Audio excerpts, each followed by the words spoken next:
बजे का वो समय निर्धारित किया गया है जब प्रेस कॉन्फ्रेंस करके चुनाव आयोग आज इलेक्शन की तारीखों का ऐलान कर सकता है।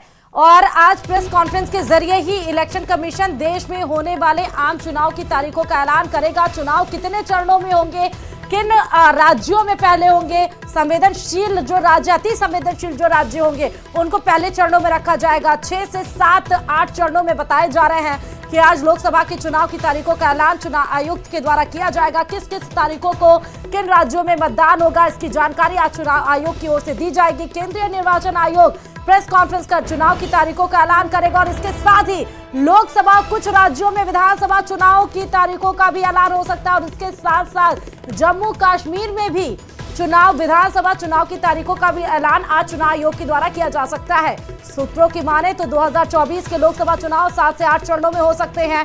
ये भी मान सकते हैं सूत्रों के मुताबिक कि उत्तर प्रदेश, पश्चिम बंगाल और बिहार में जिस तरह से 2014-2019 में 6 से 7 चरणों में लोकसभा चुनाव होते आए हैं, उसी तरह इस प्रकार भी, चाहे वो पश्चिम बंगाल हो, चाहे वो बिहार हो या फिर उत्तर प्रदेश हो, जहां पर लोकसभा की सीटें ज्यादा है। पश्चिम बंगाल लोकसभा की सीटें 40 है, लेकिन उसके बाद भी पश्चिम बंगाल में 7 से 8 चरणों में इसलिए होता है क्योंकि वो अति संवेदनशील राज्य है।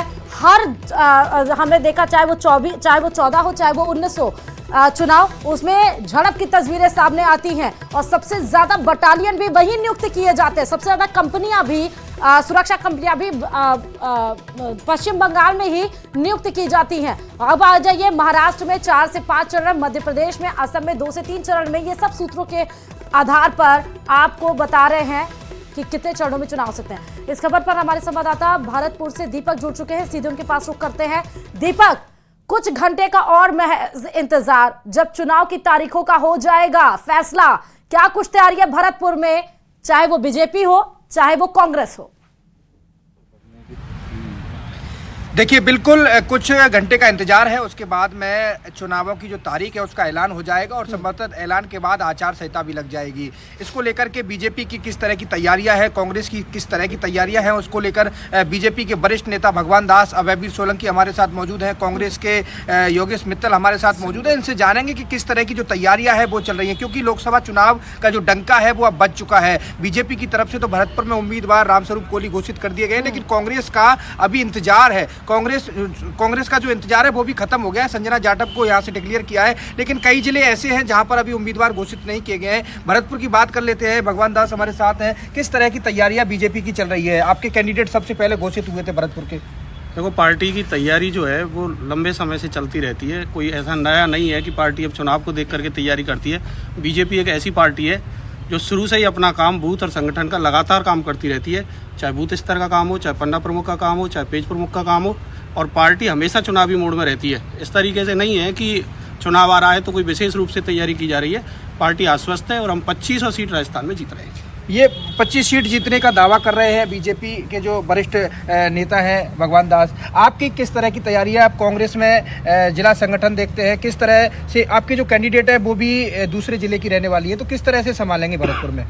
धन्यवाद दीपक जी। सबसे पहले तो मैं आपको, आपके चैनल को, अब जिला कांग्रेस कमेटी भरतपुर की ओर से अपने धन्यवाद देना चाहता हूँ, शुभकामनाएं देना चाहता हूँ। साथ ही मैं बताना चाहूँगा कि हमारी जो पार्टी है एक वैश्विक पार्टी है। नीचे से लेके ऊपर तक सारा मनन करके, सारा मंथन करके, बूथ लेवल के कार्यकर्ताओं से, जिला लेवल के कार्यकर्ताओं से, प्रदेश लेवल के कार्यकर्ताओं, पदाधिकारियों से मंथन करके तब जाके हमारा जो AICC का हाईकमान है तब जाके प्रत्याशी तय करता है, चाहे विधानसभा का हो चाहे लोकसभा का हो। अब लोकसभा चुनाव 2024 सिर पर हैं, बिल्कुल आ चुके हैं और संभवतः मैं समझता हूँ आज आचार संहिता भी लग जाएगी। तो मैं बताना चाहूँगा कि जहाँ तक तैयारियों की बात है तो कांग्रेस पार्टी तो बिल्कुल ज़मीनी स्तर पर काम करती आई है। तैयारियाँ तो कोई विशेष नहीं, वो तो होती हैं इसकी। अभी राजस्थान में जो कांग्रेस की सरकार थी इससे पहले, इस कदर बेशुमार लोक कल्याणकारी, जन कल्याणकारी, जनहित में जितने काम किए, ऐसा कौन सा तबका था, चाहे किसान हो, चाहे बेरोजगार हो, चाहे युवा हो, बच्चे हों, महिलाएं हों, बुजुर्ग हों, सबके लिए बेतहाशा उन्होंने काम किए। तो आपके जो लोग हैं फिर कांग्रेस छोड़ करके बीजेपी में क्यों शामिल हो रहे हैं? ये तो आप भी समझते हैं, हम सब समझ रहे हैं कि मोदी सरकार का, प्रधानमंत्री मोदी जी का जिस तरीके से एक कैप्चर कर रहे हैं सारे सिस्टम को, जिस तरीके से हमारे नेताओं को धमका के जो उनको एक एक्सप्लॉइट करके उनको लौटूंगी, लेकिन हमारे साथ कपिल भी जुड़ चुके हैं। कपिल, थोड़ी देर में महज 3 घंटे और कुछ मिनट का इंतजार और किस तरह की तैयारियां भरतपुर में देखने को मिल रही हैं। अब समीकरण को साधने के लिए, चुनाव प्रचार प्रसार करने के लिए समय निर्धारित होगा। बिल्कुल, देखिए जिस तरह से एक विद्यार्थी को अपने परीक्षा के शेड्यूल का इंतजार होता है, ठीक उसी तरह से चुनावों की तारीख का इंतजार राजनीतिक पार्टियों से जुड़े नेताओं को होता है। हमारे साथ इस समय उदयपुर लोकसभा से भाजपा के प्रत्याशी बनाए गए मन्नालाल रावत मौजूद है, उनसे बात करेंगे। मन्नालाल जी, किस तरह से उत्साहित है, क्योंकि आज तारीखों का ऐलान हो जाएगा और एक शेड्यूल तय हो जाएगा चुनाव का? हाँ, निश्चित रूप से, क्योंकि लोकतंत्र के इस महायज्ञ में आहुति देने के लिए सभी निष्ठावान कार्यकर्ता और आमजन तैयार हैं। जिस प्रकार से जनसंपर्क पिछले दिनों किया है और जिस प्रकार से हमारे नेतृत्व से मार्गदर्शन मिल रहा है, और स्थानीय स्तर पर विशेष तौर पर हमारे लोकसभा के संयोजक साहब और प्रभारी महोदय और पूरी टीम ने, चुनाव प्रबंधन समिति ने जिस तरीके की तैयारियां की हैं, वो तैयारियों को आगे बढ़ाया हुआ है।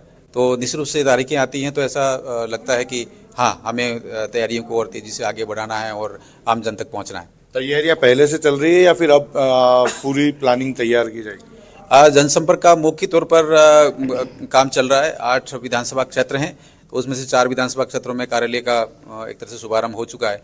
आज 5वें विधानसभा क्षेत्र में उदयपुर ग्रामीण में है। आज शाम तक सभी कार्यालयों का उद्घाटन हो जाएगा और जो मंडल स्तर के कार्यकर्तागण हैं उन सभी से संवाद, उन तक बिल्कुल।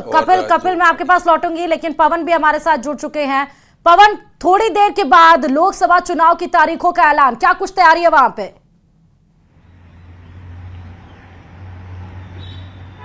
देखिए, 4 घंटे से भी कम का समय बचा है और बस 4 घंटे के अंदर चुनाव आयोग जो है वो लोकसभा चुनावों की तारीखों की घोषणा कर देगा। और यहाँ जो है तैयारियां पूरी कर ली गई हैं। आपको बता दूं कि कल जो है 2 नए चुनाव आयुक्तों ने अपना पदभार ग्रहण किया। उसके बाद में चुनाव आयोग में बैठक हुई, तकरीबन 1 घंटे तक बैठक चली, जो पूरे देश भर का दौरा जो है जो चुनाव आयोग के अधिकारियों ने किया था। एक राज्य में जाकर वहां की तैयारियों की समीक्षा की थी और समीक्षा करने के बाद में पूरी एक रिपोर्ट तैयार की थी। इस रिपोर्ट के बाद में कल उस रिपोर्ट पर चर्चा हुई कि किस राज्य में किस तरह की तैयारी है, कहां कितने सुरक्षा बलों की जरूरत है, कहां किस तरह से कितने चरणों में मतदान होना चाहिए, कहां जो बड़े राज्य हैं उसमें 6 से 7 चरणों में मतदान हो सकता है, जो छोटे राज्य हैं उनमें 1 से 2 चरण में मतदान हो सकता है। इन सब चीजों को लेकर अपनी तैयारी चुनाव आयोग ने जब कल पूरी कर ली, उसके बाद में यह घोषणा की गई कि आज दोपहर को 3 बजे चुनाव आयोग जो है वो लोकसभा चुनावों की जो तारीखों की घोषणा कर देगा। तो ऐसे में दिल्ली में चुनाव आयोग ने अपनी तैयारियां पूरी कर ली है और बस 4 घंटे का से भी कम का समय बचा है जब चुनाव आयोग जो है वो अपने चुनावों की तारीखों की घोषणा करेगा। यह अनुमान लगाया जा रहा है कि 6 से 7 चरणों में भी ये लोकसभा चुनाव होगा और उसमें जो बड़े राज्य है, चाहे उत्तर प्रदेश की बात करें, महाराष्ट्र की बात करें, बंगाल की बात करें या फिर बात करें बिहार की, तो उसमें 6 से 7 चरणों में चुनाव हो सकता है।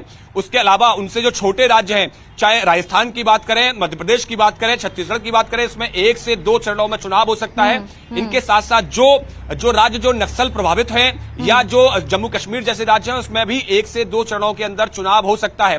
तो ऐसे में चुनाव आयोग ने अपनी तैयारियां जो है वो पूरी कर ली है, पूरे सब राज्यों का दौरा पूरा कर लिया है, अपनी समीक्षा बैठक कर लिया। बस थोड़े से समय का इंतजार है जब चुनाव आयोग जो है वो तारीखों की घोषणा कर देगा। बिल्कुल पवन, ये देखना होगा कि 2014-2019 के बाद 24 में किस तरह क्या कुछ अलग दिखने वाला है। अशोक हमारे साथ इस बीच में जुड़ चुके हैं। अशोक, कुछ घंटे का इंतजार और जब तारीखों का ऐलान, तैयारियां पार्टियों की तरफ से क्या कुछ कह रही है, क्या दावे ठोक रही हैं?